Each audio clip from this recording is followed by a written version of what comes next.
welcome back to the All Purpose Pod for an All Purpose Life, wherever you are and however you're listening to the Inspiration Station. And they call me Mr. You, the podcast. Thank you for making us a part of your week. Excited to be back with you. I want to share something real quick with you guys.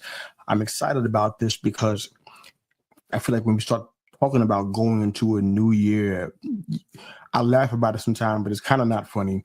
People are looking at the new year as a new beginning, but they do the same things that were considered negative or debilitating behavior or constricting habits. And they do those same things in the new year, but expect the new year to be different. Something has to change at the start of the process. Something has to change with the mindset. Something has to change with the habits, the disciplines. Something has to change on the front end so you can get a different result on the back end, if that makes sense. I always talk about this parable of the 10 virgins because it's so powerful to me. It's in Luke 14, 28 to 30. It reads out of the Message Bible. It says, well, let me back up a little bit. There is a quote out of Sun Tzu that I love. The book is awesome, The Art of War, but this quote is incredible. It says, victorious warriors win first and then go to war, while defeated warriors go to war first and then seek to win. I'll repeat that again. Victorious warriors win first, then go to war, while defeated warriors go to war first and then seek to win. Now, I like that because it speaks about preparation. It speaks about a mindset, an attitude of victory that I believe a lot of people in today's time, especially those that call themselves believers, they don't function in. And I really believe that there's something wrong with their seed. That's why they're not seeing the kind of harvest they're looking for, because something's wrong with the seed. I referenced earlier about one of my favorite parables of the 10 virgins, Matthew 25, the first 13 verses. I'm not going to read the whole thing. It's a little bit lengthy, but the bottom line is that there was 10 virgins. They were all trained. They had the same training, same education, same discipline, were reared up with the same stature, all in preparation for something great. But 5 of them put aside their preparation. They stopped their disciplines. They stopped preparing and seeking and readying themselves for the great day that they were in training for. And the 5 of them ended up missing out on the opportunity, where the other 5 were able to enter in and gain all of the benefits that came with all their hard work, education, training, discipline, etc. Why am I saying that? Because I really believe that in today's times, there's something wrong with our seed. And that's why we're not seeing a great harvest. What's your plan? Are you just hoping for the best? What have you done with your seed? I believe today that there's victory in the seed. I know from somebody who has a big garden and I plant. We grow and cultivate crops on a smaller level. Excuse me. Fruits, vegetables, that kind of thing. But we recognize that there's no water from the sky. Doesn't matter how much seed we put in there, we know nothing's going to happen. These two things are hand in hand. We understand the value of the seed. A seed, like the kind of seed that we use to plant vegetables and fruits, they're so small, they're so minute, they're so tiny. You may find them insignificant. You may not think there's anything to it.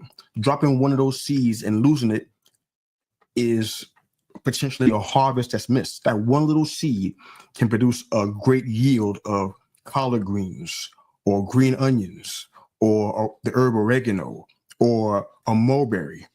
That little seed has so much value. People who are in the farming agricultural business, they won't waste one of their seeds. They recognize that all those seeds matter. They know that they put down 100% seed, but they won't see 100% return out of every seed. Some seeds won't make it through the process, but they understand that there's victory in the seed, and they understand the value of the seed. People talking about being fed from the fruit of a tree, but if there's no seed, there's no fruit.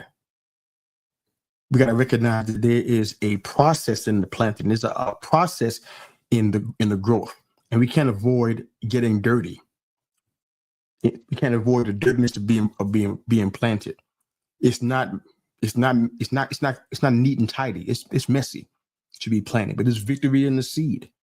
And I kind of want to just encourage you guys, because I really feel as though we are focusing so much on what we want to see that we're not paying attention to the process. We're trying to skip steps and not paying attention to the process. There's victory in the seed. What you do, and this is something that I think is a mindset, especially amongst us believers, but even those that may not be so inclined, you can see it in your own life, perhaps. We've been taught, it's a really bad teaching, but we've been taught that what we do is going to create the result that we want. What we do, our works are going to create a kind of outcome that we want. But it's such fallacy, because it's not just that. My wife and I can go put seed in the ground. We do that twice a year. We go and seed that ground with everything that we want to see grow. But if there's no water from the sky, if there's no rain, we can try to water it, but it will never match up to what we get when we have a really good rain, or a series of days full of some really good rain. We see exponential growth more than it was us with just a water hose, watering that garden. It's really not about our works, is my whole point there. What you do doesn't turn or transform into something great. That mindset is bad teaching. I hope we can break that myth today. If you're listening, I hope that resonates for you today.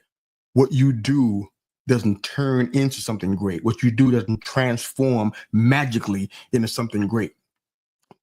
The greatness is in the seed. The greatness is in the seed that you plant. Where does that come from? You're talking about an inventor or entrepreneur or philanthropist. They have a seed. Some of them had dreams. Some of them had an idea that just kind of popped into their head, and great things came as a result. It's not because of their greatness or their intelligence or what school they went to, what college they went to. That seed is where the greatness was. We all have that seed of greatness inside of us. Even if you're listening right now and you don't believe that you're a saved person, so to speak, or you have not accepted Jesus Christ as Lord, or you're living a whole different lifestyle, we all have the seed of greatness inside of us, every single one of us. And it's not about you or your works. If you think that, you're missing the keys. You're missing the most valuable key you may ever have in your life. You're only great because of who you're with.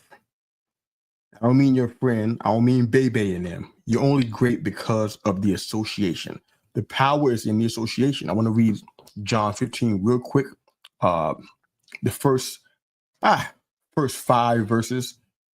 Yeah, first 8 verses, I guess. Excuse me, but check this out. It says, I am the true vine, and my Father is the gardener. He cuts off every branch in me that bears no fruit, or every branch that does bear fruit, he prunes, so that it will be even more fruitful. You are already clean because of the word I have spoken to you. Remain in me as I also remain in you. No branch can bear fruit by itself. It must remain in the vine. Neither can you bear fruit unless you remain in me. I am the vine, you are the branches. If you remain in me and I in you, this is God talking, you will bear much fruit. Apart from me, this is still God talking, apart from me, you can do nothing. If you do not remain in me, you are like a branch that is thrown away and withers. Such branches are picked up, thrown into the fire, and burned. If you remain in me and my words remain in you, ask whatever you wish, and it will be done for you. I'm going to say that verse 7 again. If you remain in me and my words remain in you, that's the seed. Ask whatever you wish, and it will be done for you. This is to my Father's glory that you bear much fruit, showing yourself to be my disciples. Bottom line of all of this, there's victory in the seed. If you stay attached to the source of nourishment, the source of growth, which in this case is God. Just read that in John 15, 1-8 just now. Understand the value of the seed. It's not you and what you add to it. It's not your fairy dust you sprinkle on there.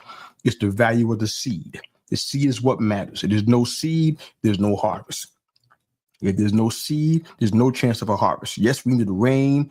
Yes, we need snow in some cases. Yes, we need the sunlight. But if there's no seed, all you have is rain and sunlight and nothing's going to grow. We are called upon to walk in that greatness and plant the seed. Put into the ground what we want to see grow. We can't avoid the dirtiness of planting. We got to get dirty, be willing to sacrifice to see the harvest that we expect. I hope this ministers to you. I hope this is a blessing to you. More to come for sure. But thanks again for listening. We really appreciate your support for Inspiration Station and the They Call Me Mr. You podcast. Have a great day. There's victory in the seed. Come on.